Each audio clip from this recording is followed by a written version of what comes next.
Warahmatullahi wabarakatuh. Innal hamdalillah nahmaduhu wa nasta'inu wa nastaghfiruh wa na'udzu billahi min shururi anfusina wa min sayyiati a'malina may yahdihillahu fala mudhillalah wa may yudlil fala hadiyalah. Asyhadu an la ilaha illallah wahdahu la syarikalah wa asyhadu anna Muhammadan abduhu wa rasuluh. Allahumma shalli wa sallim wa barik ala hadzal nabiyil karim wa ala alihi wa sahbihi ajmain. Bapak-bapak pengurus yang saya hormati, alim ulama, tokoh masyarakat, cerdik pandai, bapak ibu, orang tua yang saya muliakan, hadirin hadirat yang semoga kita semua senantiasa dirahmati oleh Allah. Orang kafir Quraisy mencoba membujuk Rasulullah melalui lisan Abu Thalib, pamannya. Karena orang Quraisy tahu Abu Thalib ini sangat dekat kepada Rasulullah. Apa yang ditawarkan oleh orang Quraisy, Pak? Katakan kepada keponakanmu itu Abu Thalib, mau dia berhenti berdakwah, mau dia berhenti menyiarkan Islam ini, kalau dia mau jadi raja tanpa pemilihan, kami angkat langsung jadi raja. Sedangkan kata dewannya, Pak, mau musuh-musuhan orang, Pak, ya, ini tinggal duduk aja. Mau jadi raja, kami jadikan dia raja Arab. Mau wanita, tinggal tunjuk perempuan macam mana Rasulullah mau. Kau ingin harta, katakan kepada Muhammad, kami bersedia semua memberikan harta kami untuk dia. Ini 3 godaan harta tahta wanita ini, Pak, susah untuk dihindari nih, Pak. Janganlah Bapak dapat ujian macam ini lagi. Kalau saya dapat ini lewat nih, Pak, syukur ya, alhamdulillah. Tidak maulah Allah ngasih, insyaallah. Karena gini, Pak, orang aja saya sekarang melihat pemilihan RW aja kaget saya, Pak. Udah pakai kubu juga ya, Pak, kan? Kemudian memilih anggota dewan untuk 5 tahun aja, Bu, udah begitu orang habis-habisannya, Pak. Duit habis, orang tidak duduk, Bu. Akhirnya ketawa sendiri, gak banyak juga. Makanya rumah sakit jiwa itu selalu di standby kan setiap 5 tahun. Nah, ada ruangan untuk orang depresi. Ini tidak perlu pemilihan, tinggal duduk aja. Pokoknya langsung kami jadikan raja. Mau wanita, tinggal pilih yang mana mau. Waduh, Pak, tinggal nunjuk berapa mau, berapa orang, terserah. Mau harta, kami beri. Orang untuk harta ini mau berkelahi-kelahi, Pak. Kawan memotong kawan, nah, gara-gara duit-duit ini lah, Pak. Rata-rata orang, Bu, ya, awal baik kerjasama, pasti gara duit-duit pecah, Pak. Tuh mau setaat apapun bisa kena dibuatnya tuh, Bu. Disampaikan oleh Abu Thalib kepada Rasulullah, Muhammad, ada tawaran bagus. Tawaran bagus maksudnya apa, Paman? Perwakilan orang-orang Quraisy tadi menghadap kepadaku. Mereka mencoba mengajukan beberapa hal yang cukup menarik menurut aku, Muhammad. Apa itu, Paman? Kalau kau mau jadi raja, mereka angkat jadi raja. Sepakat mereka semuanya. Kalau kau mau wanita, tinggal pilih wanita seperti apa yang kau mau. Kalau kau mau harta, mereka bersedia memberikan harta mereka untukmu. Apa kata Rasulullah? Matahari mereka letakkan di tangan kananku, Paman. Bulan di tangan kiriku, tidak akan aku tinggalkan dakwah ini. Tidak ngaruh, Pak, harta. Ya sebenarnya kalau kita pikir-pikir lah, Pak, ya, banyak betul harta, Bu, tidak juga bisa menjamin kebahagiaan. Ada orang miskin, Pak, tapi karena dia bersyukur, enak aja nampaknya hidupnya, Pak. Jadi yang menjadi ukuran kebahagiaan itu, Bu, di saat apapun yang ada kita miliki ini, kita peruntukkan untuk ibadah di jalan Allah, baru enak, Pak. Ada duit untuk jalan Allah, ada kita kekuatan badan untuk jalan Allah, ada kekayaan kita, rumah besar, pelihara anak yatim, masih bisa juga untuk jalan Allah juga, Pak. Cuman orang banyak ketika berharta dia lebih cenderung memenuhi kebutuhannya sendiri. Sehingga kata Rasulullah apa Pak, seburuk-buruk bangunan pembiayaan uang keluar adalah membangun rumah. Itulah seburuk-buruk pembiayaan kata Rasulullah. Waktu Rasulullah marah dengan Ummu Salamah. Ummu Salamah membangun bilik dari tembok Pak, cuman kamar yang dibangun Ummu Salamah itu. Rasulullah marah. Inilah seburuk-buruk pengeluaran. Nah itu untuk keluarga Rasul Pak ya. Kita memang tidak seperti itu. Kadang memang kita ini untuk diri sendiri kita boros. Bangunan rumah bagus-bagus, tidak imbang dengan bangunan masjid Pak.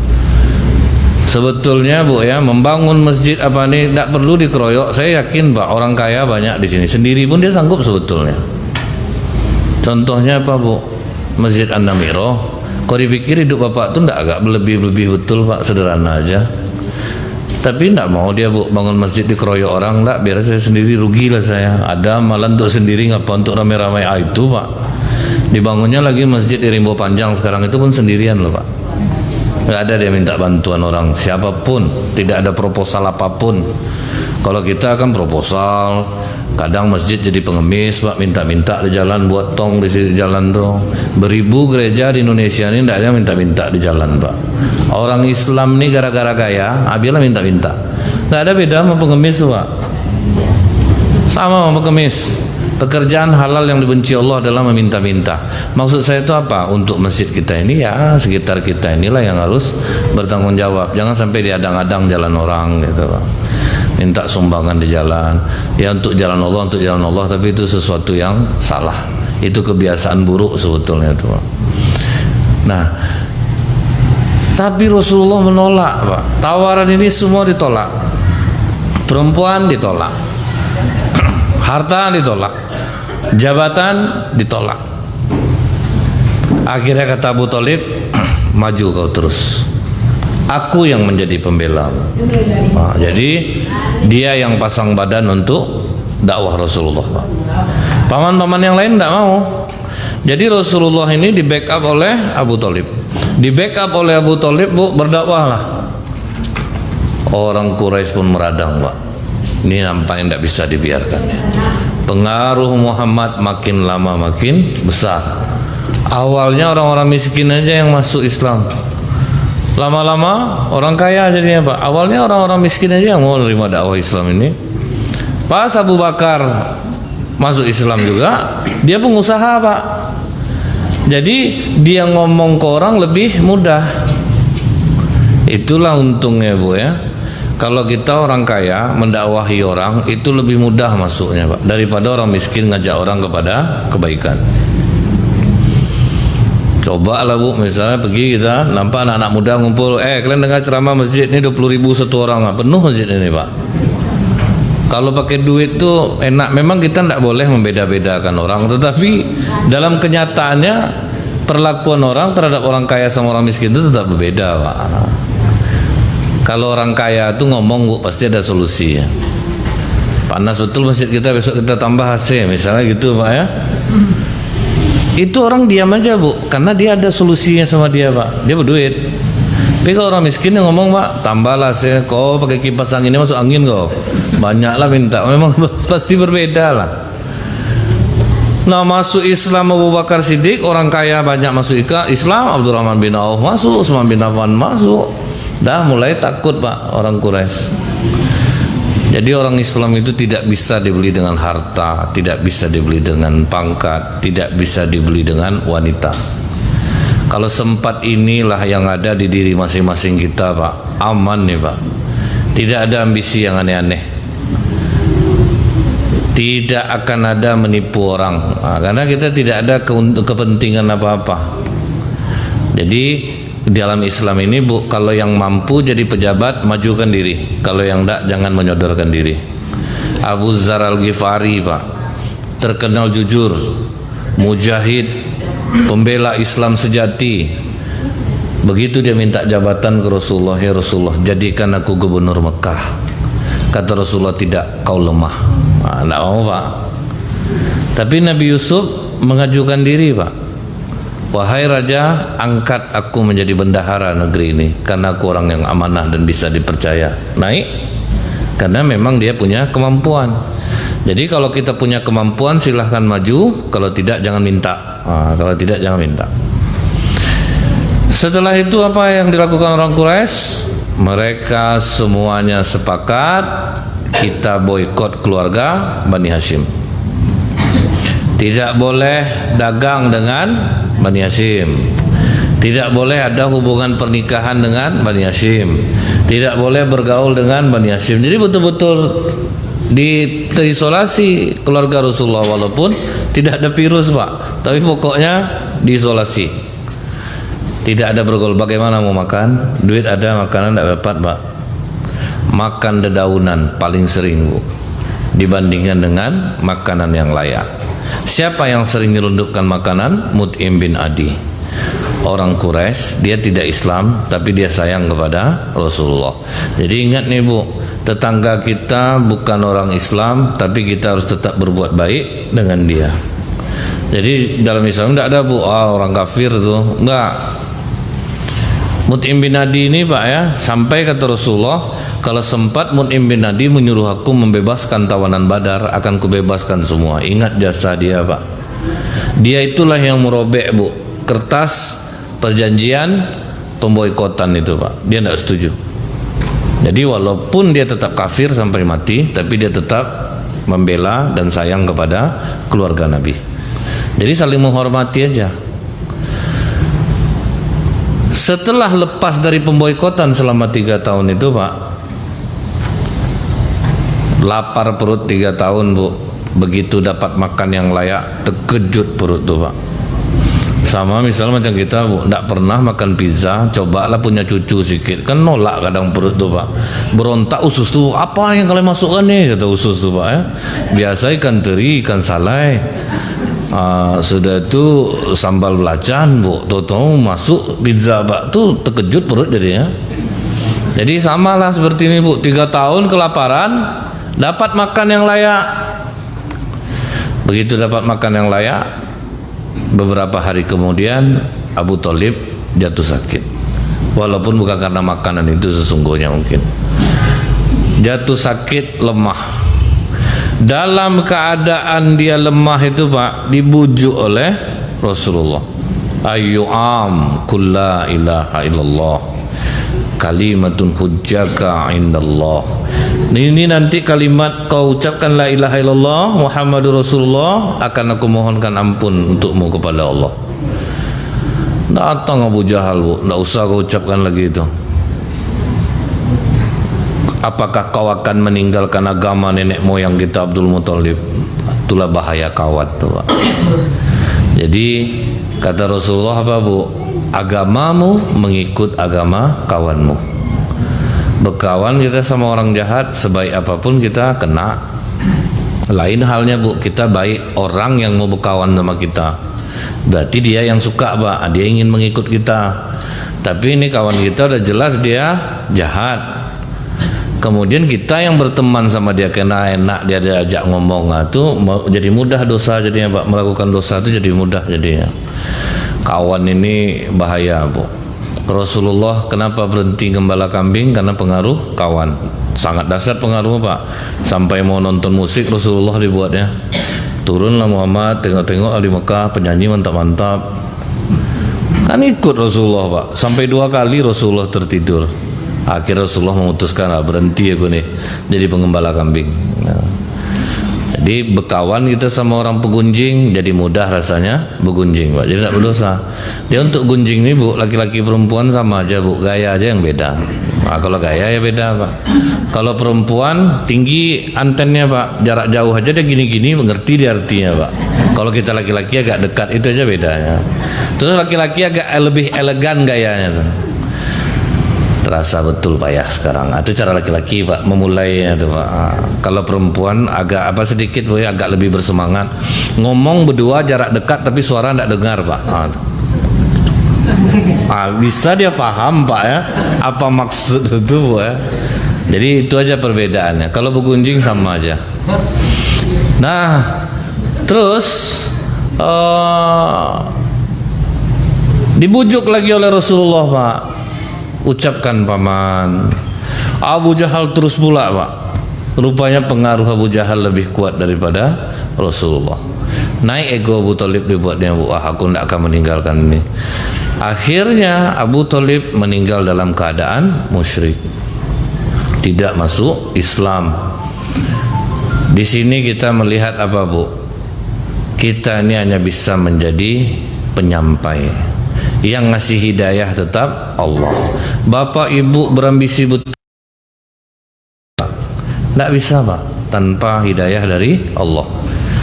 Orang bisa ikut Islam semua sama Nabi Pak, paman kandungnya sendiri tidak mau Bu. Sama dengan pengobatan Pak, dokter diabetes saja Bu, banyak yang sakit diabetes Pak, dia aja sakit, orang sembuh Pak. Nah, jadi bukan dia yang menyembuhkan penyakit, yang menyembuhkan penyakit tetap Allah. Dulu ada dokter saraf Bu ya, dia aja berobat ke Singapura Pak untuk sakit dia, orang berobat sama dia. Nah itulah Bu ya, maksudnya itu apa? Bukan berarti kita itu Allah dia aja sakit, masa kita berobat sama dia? Nah, itulah skenario Allah. Nah, itulah skenario Allah, memang nggak bisa. Walaupun keluarga dekat kita sendiri, tidak bisa kita ngasih dia petunjuk. Kemudian Pak, begitu Abu Thalib meninggal, Rasulullah sebagai keponakan mencoba mendoakannya. Didoakan oleh Rasulullah. Ini Nabi yang mendoakan Ibu, keponakan Nabi. Ya Allah, ampunilah dosa pamanku ini. Besar jasanya terhadap Islam. Dia sayang kepadaku. Kecil aku dibesarkannya ya Allah. Saat ini dia telah wafat. Dia menanggung lapar selama 3 tahun. Ampunilah dosa pamanku ini ya Allah. Apa jawaban Allah Bu? Maka nalin nabi walladzina amanu ayyastaghfiru lil musyrikin walau kanu ulil kurba. Tidak pantas bagi seorang nabi dan orang-orang beriman memohonkan ampun untuk orang musyrik sekalipun sendiri. Nah, itu Pak. Jadi jangan bawa hukum baru pula Bu ya. Nama ada orang Kristen tetangga kita meninggal, ya Allah ampunilah dosanya. Itu di ajaran kita tidak boleh gitu. Bukan berarti kita sok pula gaya, enggak. Memang itulah ada batasan antara kita. Mereka dengan agama mereka, dengan cara mereka. Mereka juga enggak bisa mendoakan kita dengan ajaran dia. Begitu juga kita sebaliknya. Lihat betapa fairnya Allah ini Pak. Padahal berjasa terhadap Islam tuh Pak. Cuman passwordnya itu aja yang tidak disebutnya Pak. Asyhadu an la ilaha illallah wa asyhadu anna Muhammadar Rasulullah. Password ini yang tidak disebutnya. Sikit masalahnya Pak. Masuk neraka jadinya Abu Thalib. Apa kata Rasulullah? Kalau bukan karena aku, pamanku ini diletakkan Allah di neraka yang paling bawah. Tapi karena aku, Allah letakkan di neraka yang paling ringan, yaitu dipasangkan sendal di kaki, mendidih otak di kepala. Itulah azab neraka yang paling ringan. Sementara yang merasa dapat yang ringan ini Pak, dia pula yang merasa paling berat. Itu berjasa terhadap Islam itu Pak. Kemudian begitu juga Bu, orang Islam yang tidak sholat, doanya pun tidak nyambung Pak. Jadi yang dikatakan orang kafir itu apa kata Rasulullah? Pembeda antara iman dan kekufuran itu adalah sholat. Jadi orang yang tidak sholat pun agamanya Islam kafir Pak. Cuman bukan kafir yang mengeluarkan dia dari Islam. Yang jelas dia kafir karena dia ingkar kepada Allah, tidak sholat. Doa tidak nyambung sentrumnya Pak. Orang tua bapak tidak sholat, bapak doakan diampuni, enggak mau Pak. Kalau tidak enak betul dia Pak. Contohnya gini ya Pak ya, kalau sempat seperti itu Bu, orang yang meninggal disolatkan 40 orang, diampuni dosanya, enak jadi orang kaya Pak. Dipanggilnya anaknya, besok kalian meninggal bapak carikan orang enggak 50 orang, kasih dia 50.000 satu orang, suruh solatkan bapak, enak betul Pak. Itulah sedihnya Bu, kalau sempat kita dapat suami yang tidak sholat, bapak dapat istri yang tidak sholat, tidak nyambung doa itu Pak, sentrumnya nggak ketemu, sia-sia jadinya. Tapi kita saling tidak bertanggung jawab terhadap dosa masing-masing gitu. Yang penting kita menyampaikannya. Kalau dia tidak juga mau didakwahi Pak, udah apa, selagi awal-awal 2020 ini Bapak cobalah ganti baru Pak. Daripada menderita perasaan ibu gak gitu Bu ya. Dapat suami tidak sholat bertahun-tahun, terganggu lah ibadah ibu rasanya, ganti juga lah. Selagi masih awal-awal 2020 ini momennya kan masih bagus nih. Terus Pak ya, orang banyak mengatakan, waduh kok begitu betul Allah. Nah inilah Allah. Nabi Ibrahim anak Nabi, bapak kafir Pak, nggak ada cerita sama Allah. Dia bukan golonganmu Ibrahim, nggak ada cerita, mau minta pun nggak bisa. Jadi bagi Allah ini Bu, kalian salah mau siapapun kalian. Sehingga kata Rasulullah, kalau kau pun bersalah Fatimah, sekalipun aku ayahmu ini seorang Rasul, tidak bisa menolongmu di hadapan Allah. Berusahalah kita ini masing-masing Pak untuk saling menguatkan. Karena paman Nabi aja yang besar jasanya tidak diterima oleh Allah. Ada ketika Rasulullah sedang berceramah, apa kata Rasulullah? Saat ini pintu-pintu langit dibuka. Siapa yang ingin bertanya, tanyalah, karena sekarang pintu-pintu langit dibuka. Apapun yang kalian tanya, aku jawab sekarang nih, karena memang sedang dibukakan oleh Allah. Ada anak muda bertanya, orang tuaku meninggal dalam keadaan jahiliyah ya Rasulullah. Kau mengatakan doa anak langsung sampai ke Allah. Aku setiap sholat aku doakan ayahku itu. Di manakah posisi ayahku sekarang? Kata Rasulullah, di neraka. Nangis anak nih Bu. Kata Rasulullah, kau jangan nangis. Ayahmu dan ayahku sama-sama di neraka. Maksudnya siapa ayahnya Pak? Abu Thalib. Karena kalau ayah kandung Nabi itu masa kekosongan Rasul Pak. Masa kekosongan Rasul belum ada beban agama. Jadi belum ada beban agama. Tapi kalau ayah Nabi Ibrahim, anaknya udah menjadi Rasul, udah mendakwahi dia tidak mau Pak. Itu bedanya gitu. Jadi bukan berarti ayahmu dan ayahku itu ayah Nabi masuk neraka Pak, bukan. Pamannya maksudnya, karena itulah yang dianggap dia ayahnya. Berlanjut lagi, belum habis kesedihan Rasulullah atas wafatnya paman yang dia cintai, Ummul Mukminin Khadijah jatuh sakit. Sampai menyusukan Fatimah itu udah darah yang keluar lagi Bu kan. Karena udah jarang dapat asupan makanan Bu. Kebiasaan Khadijah kalau Rasulullah pulang, dia selalu berdandan, berdiri menyambutnya. Jadi kalau ibu terlambat ngamalkan ini Bu, nggak usah lagi. Ibu sampaikan kepada anak menantu ibu, kalian tidak ada alasan, kami tidak tahu kapan suami kami pulang, payahlah kami berdandan, tidak ada. Mesti siap untuk berada dalam keadaan dandan ketika suami pulang. Karena lawan banyak di luar Bu, lawan banyak di luar. Kadang Bu ya, apa kata bapak-bapak ini, Ustadz ya enak Tan, majelis taklim ibu-ibu, istri kami udah cantik jumpa Ustadz, aslinya kami yang tahu Tan, parah Tan, badang mau bawang katanya. Sudah itu pakai daster ketiak robek, kayak mana mau nyelera tuh Bu ya. Ini saya mohon maaf Bu, perempuan-perempuan solehah itu Bu ya, lebih mahal baju rumahan dia Pak daripada keluar. Itu sebenarnya Bu. Jadi dia tuh betul-betul bergaya untuk suami. Di luar ada yang bernikop, jilbab dalam. Tapi begitu sampai di rumah mereka seksi Pak. Pakaian mereka mahal-mahal Bu, justru untuk di rumah. Parfum justru di rumah. Ini kan kita terbalik Pak, keluar Bu parfum. Tapi bukan berarti perempuan tidak boleh pakai parfum ya Bu ya. Tapi soft, jangan terang keluar aromanya gitu. Bukan kalau tidak sempat tidak pakai parfum pula Pak, mendidih orang di sebelah ibu nanti Bu. Lainlah pahitnya Pak. Nah, apalagi dalam hasilnya. Jadi jangan sampai salah pula mengartikan secara tekstual perempuan tidak boleh pakai parfum tuh dalam tanda kutip tidak boleh mencolok, tidak boleh mencolok. Jadi cukup untuk diri dia aja, pakaiannya wangi, mukena wangi. Karena kalau sama bau ini banyak orang sensitif Pak. Rasulullah aja Bu, orang yang habis makan bawang Jangan sampai terbau ketika dia masuk masjid. Sekarang kita udah ada Pak cooling 5 untuk pengaruh mulut, bisa peppermint sudah ada.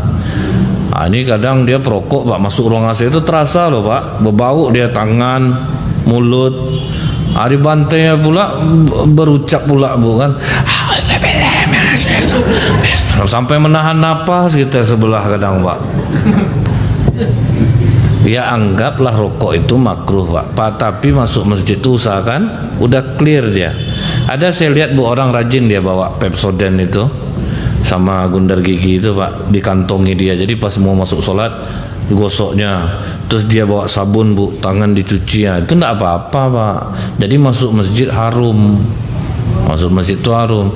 Ibu pun gitu juga, telekung masjid tolong Ibu perhatikan. Kadang Pak memait baunya Pak, lama enggak cuci. Jadi nanti orang geli jadinya Bu. Pokok telekung masjid diperhatikan. Nah, jadi Khadijah ini apa Bu? Mengajarkan jadilah istri soleha itu yang berdandan ketika suami pulang, badan harum.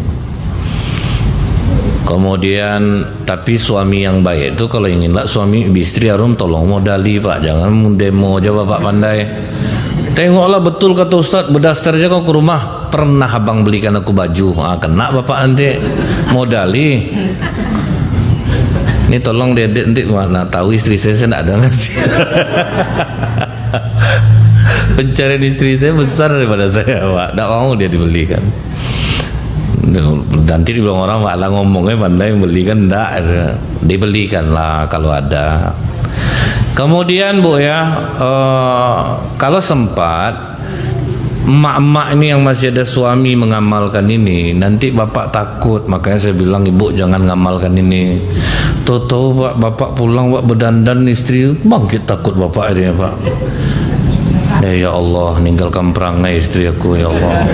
Mudah-mudahan husnul khotimah lah dia. Itulah doa suami Pak. Karena terlambat mengamalkannya Bu. Kemudian Pak ya, apa kelebihan Ummul Mukminin Khadijah itu? Kalau Rasulullah pulang, dia itu berdiri Pak, disambut. Nah ini yang sudah sangat tidak diamalkan oleh perempuan-perempuan sebagai istri Bu.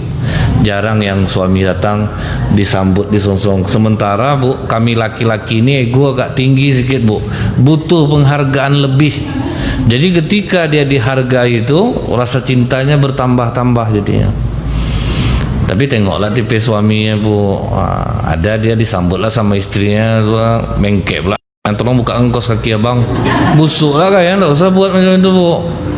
Dia kadang-kadang adalah yang laki-laki ini yang busuk kayaknya Pak, mentang-mentang udah dihormati sama istrinya dia jengkalilah istrinya Bu.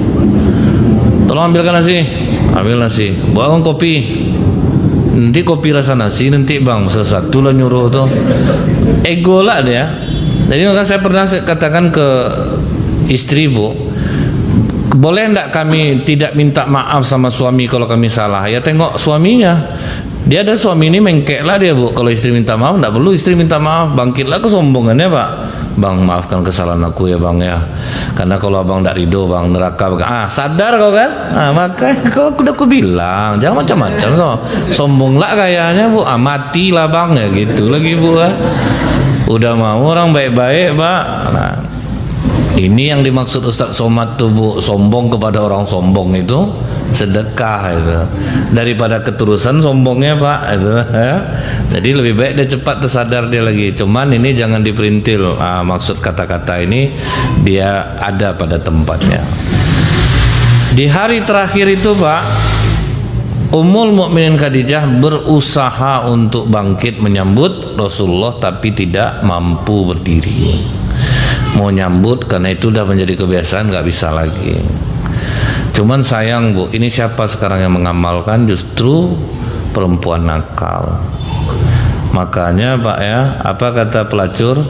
Mengapa suami kalian jatuh ke pelukan kami, sementara kalian sebagai istri sah lebih cantik daripada kami? Kami memberikan penghargaan terhadap suami kalian yang dia tidak dapatkan di rumah. Salah satunya penyambutan. Pelacur jauh laki-laki lagi, Bu. Om sini, Om kemana aja? Aku kangen. Apa ndak habis duit bapak nih buatnya Pak ya? Di rumah ndak pernah digitu-gitu kan Bu. Rupanya di perempuan nakal dia dapat kelebihan itu Pak. Di situ laki-laki bodoh makanya banyak kena. Laki-laki bodoh menurut saya itu Bu. Orang udah jelas melakukan itu untuk dapat uang. Cuman kenapa istri tidak melakukan ini? Padahal itu paling telak untuk bisa menjatuhkan hati suami. Disambut tuh Pak. Datang disambut. Ada orang tua Bu yang udah pensiun Pak, baru kenal Facebook Pak. Habis Bu duitnya.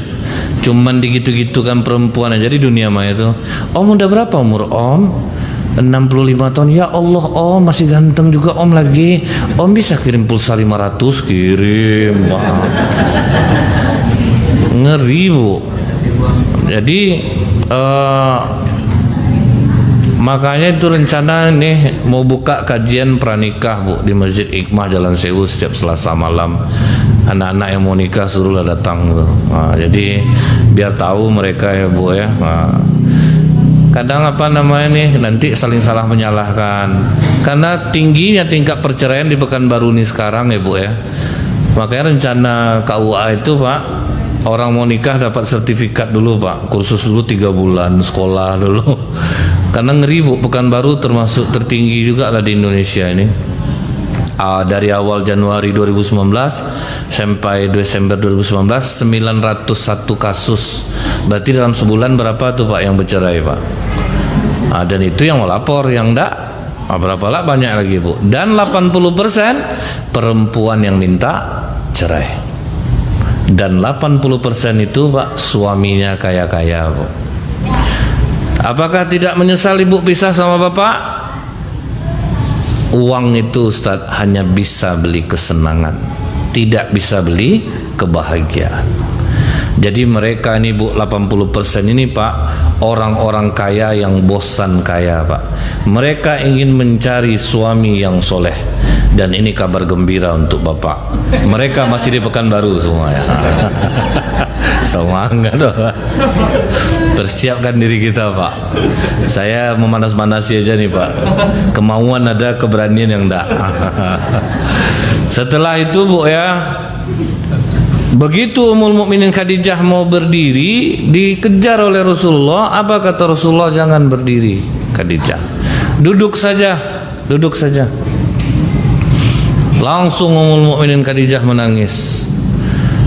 Apa kata Rasulullah? Mengapa kau menangis Khadijah? Apakah engkau menyesal bersuamikan aku? Dulu kau kaya raya dan terpandang. Semenjak kau menikah dengan aku, hartamu habis dan kau tidak lagi dihargai orang. Kata Ummul Mukminin Khadijah, tidak ya Rasulullah. Aku menangis karena aku menyaksikan perjuanganmu ini masih sangat panjang. Sementara aku tidak punya harta lagi untuk menolongmu. Jikalau aku mati terlebih dahulu ya Rasulullah, dan kau akan berdakwah menyeberangi lautan, tolong gali kuburku, susun tulangku satu persatu, jadikan jembatan. Oh tuh Pak, sayangnya kepada Rasulullah. Istri mau meninggal sekarang Bu, pesannya ke suaminya, abang jangan nikah lagi. Menikah abang gentayangan aku tiap malam, tengoklah Bang. Karena dia menganggap suami itu milik dia. Suami ini milik Allah Bu. Itu yang membuat banyak perempuan itu stres. Suaminya padahal setia, karena dicurigai terus akhirnya berbuat jadinya Pak. Jadi suaminya udah setia, cuman dia karena merasa ini milik aku, ini milik aku. Sesuatu yang gaib serahkan kepada Allah. Di depan kita ya bisa kita awasi dia. Yang tidak diawasi serahkan dia kepada Allah Bu. Ini tidak pulang suami, tengok apa? Tengok apa? Panggilan tak terjawab, riwayat WA itu udah di setelnya semua Pak. Ini panggilan tak terjawab nih, siapa nih Bang? Dedi itu deh, aku telepon ya. Dadak Dewi. Angkit takutnya. Jadi sebenarnya Bu ya, inilah yang kadang membuat hancurnya rumah tangga, tidak adanya rasa percaya. Oh iya, kalau tidak diapain Ustaz berbuat dia nanti. Percayalah Bu, apa kata Imam Syafi'i? Genit suami di luar, berubah istri di rumah. Itu udah jelas Bu. Kalau berubah sifat istri di rumah, berarti suami ada melakukan hal yang tidak baik terhadap perempuan. Nah, jadi jangan dikhawatirkan, jangan dicurigai-curigai. Aturan tidak berbuat, jadi berbuat jadinya. Karena dicurigai terus, aku tidak melakukan, tetap juga dicurigai. Akhirnya dia melakukan jadinya. Baru istri bilang, kan betul kataku, abang itu kan jadi nyambung-nyambung nanti jadinya, Pak. Tapi Bu, janganlah tegang lagi Bu, santai aja Bu. Kalau yang udah terlanjur udahlah, mau diapakan lagi, ikhlaskan aja lagi. Kadang tidak ada jalan lain tuh ikhlas lagi Pak, mau apa lagi. Nah, setelah itu Bu, Rasulullah begitu sangat sedihnya, kehilangan paman yang beliau cintai, kehilangan istri yang beliau cintai. Inilah yang dikatakan dengan tahun kesedihan, sedih yang bertumpuk-tumpuk. Dan setelah Ummul Mukminin Khadijah meninggal, Abu Thalib meninggal, nggak ada yang disegani orang kafir Quraisy lagi Pak. Main fisik mereka lagi sama Rasulullah Bu, main pukul, main tinju dulu nggak berani Pak, karena ada penjamin. Begitu meninggal kedua orang yang disegani ini, hilang segan orang sama Rasulullah. Abu Jahal Bu, jumpa Rasulullah dipukul kepalanya. Terdengar sama Hamzah Pak, Hamzah padahal belum Islam lagi itu Pak. Terdengar dia Rasulullah gitu kan, dicarinya Abu Jahal Bu, diambilnya ekor panah itu Pak, diontakkannya ke kepala Abu Jahal. Berani kau ya mukul Muhammad, tidak tahu kau aku sudah berada dalam agama dia. Itulah penyebab Hamzah masuk Islam tuh Pak, mendadak spontan Pak, dia masuk Islam. 3 hari setelah Hamzah masuk Islam, Umar bin Khattab masuk Islam. Wah, itu tambah kuat jadinya. Umar bin Khattab itu rencana mau membunuh Pak, bawa pedang satu Bu kan. Datang orang Bani Zahra, kau mau kemana? Aku mau bunuh Muhammad. Kau mau kau bunuh Muhammad, adik kandung kau sendiri sama suaminya udah ikut Muhammad. Akhirnya tidak jadi bunuh Rasulullah, berbalik Pak. Pergi dia ke rumah adik sedang belajar ngaji sama Ka'ab. Mendengar langkah Umar, Ka'ab langsung sembunyi Pak. Terus pura-pura ngobrol orang ini, dia hantam Umar pintu. Kata, kalian tidak tahu aku kalian baca sesuatu tadi. Mana yang kalian baca itu? Tidak ada, kami ngobrol-ngobrol biasa aja. Ngaku aja lah kalian. Datang ada iparnya Said bin Zaid. Umar, bagaimana menurutmu jika ada agama yang lebih benar dari apa yang kau percaya sekarang? Oh, berarti betul kalian ikut Muhammad rupanya. Dihantam sama Umar Pak, tendangan MMA itu kan, tersungkurlah Said. Saya tidak melawan, karena dia tahu Pak, melawan pun percuma. Karena Umar bin Khattab centeng pasar Ukas, dan orang tahu Pak, Umar ini 5-1 Bu. Walaupun dia azab Pak, yang menyerah itu tidak akan mau. Itu aneh, orang kalau udah azab kan bisa lari Pak ya. Makanya orang trauma kalau berurusan sama Umar Bu, dia tidak akan mau kalah walaupun dia tersiksa juga Pak. Melihat suaminya jatuh, adik Umar bin Khattab langsung ngamuk, kurang ngajar kau ya, kau pukul suami aku. Aku tidak takut dengan kau Umar. Tinju pula sama Umar, makin garang adiknya Pak. Wah, aneh nih. Langsung nampak darah muka adiknya itu, turun emosi Umar. Memangnya apa yang kalian baca tadi? Kami membaca Quran. Mana dia? Kau najis, mandi dulu. Mandi dia Pak. Apa yang kalian baca tadi? Rupanya surat Toha ayat 1 sampai 14. Itulah yang menyebabkan Umar masuk Islam, lunak hatinya. Jadi kalau bapak keras hati, cobalah baca ayat ini Pak. Kalau tidak bacakan sama ibu-ibu, A'udzubillah, biar terdengar dia Pak. Sedangkan Umar aja mendengar ini langsung tenang dia Pak. Di mana Muhammad nih sekarang? Di rumah Arqam bin Abil Arqam. Pergilah Umar. Pas sampai sana langsung tegak Hamzah. Kalau niatnya baik biarkan, tapi kalau niatnya buruk, bunuh dia dengan cepat. Ini lihai nih kata Hamzah. Hamzah udah terasa nih Pak. Ini kalau niat buruk dia pokoknya bunuh dengan cepat, jangan kasih waktu. Lupa sampai sana, ada apa Umar? Aku ingin ketemu Rasulullah. Begitu mendengar dia mengatakan Rasulullah, oh berarti ini baik nih. Dia hanya nama. Begitu dibuka oleh Rasulullah pintu, ditanya Rasulullah, apa maksudmu kemari Umar? masuk Islam. Umar. Kenapa dia digelari Al-Faruq, Bu? Gara-gara masuk Islam Umar lah berbeda dakwah ini, Pak. Ya Rasulullah, kalau aku hidup dalam keadaan Islam, apakah aku hidup dalam keadaan benar? Betul Umar. Kalau aku mati dalam keadaan Islam, apakah aku mati dalam keadaan benar? Iya Umar. Kalau begitu keluar Rasulullah. Ka'bah itu, Pak. Nunduk semua orang kafir tuh, janganlah tengok lagi kena kau nanti. Aku enggak ada. Bagi takut orang, Pak. Nah. Tapi itulah, Bu. Rasulullah waktu berdakwah ke Taif itu, Pak, ini sebelum kejadian masuk Islamnya Hamzah dan Umar. Jadi Rasulullah masih merasa sendiri itu, Pak. Dia diusir dari Mekah supaya tidak terdeteksi dia kemana, jalan kaki lah Rasulullah pergi ke Taif. Pergi ke Taif itu, Bu, perjalanan sekitar 4 hari jalan kaki. Sampai di Taif, Pak, semangat Rasulullah berdakwah ini, Pak. Orang-orang di pasar diajak kepada Islam. 15 hari berdakwah, Bu, nihil, Pak. Dapat akal Rasulullah, kalau orang per orang yang dikumpulkan susah nih. Kepala sedang masing-masing kepala suku. Pak, berubah muka orang Taif. Karena nampak gelagatnya mulai, kata Rasulullah, kalau memang kalian tidak mau nerima dakwahku, tidak apa-apa, boleh tidak kalian lindungi aku di sini? Kata orang Taif, siapa betul kau mau kami lindungi? Kalau gitu izinkan aku keluar dari Taif. Itu pun tidak bisa juga.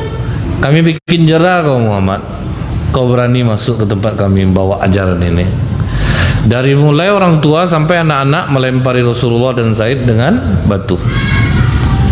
Berdarah-darah lah lari. Itulah ngerinya dakwah itu ya, Pak, ya. Jadi kalau macam kami-kami ini, Pak, belum apa-apa lagi, Bu. Tuh macam jamaah tablik itu tuh, itu ngeri. Dakwah awal Rasulullah seperti itu, Pak. Jadi coba satu persatu gitu. Maka berubah Rasulullah lagi, coba mendakwahi kepala suku. Akhirnya dakwah yang ketiga berubah lagi, Pak, cara Rasulullah. Jadi Rasulullah tidak mempertahankan cara yang pertama. Mana yang lebih berisiko itu, Pak, ditunda. Cara yang ketiga itu yang lebih bagus, Bu.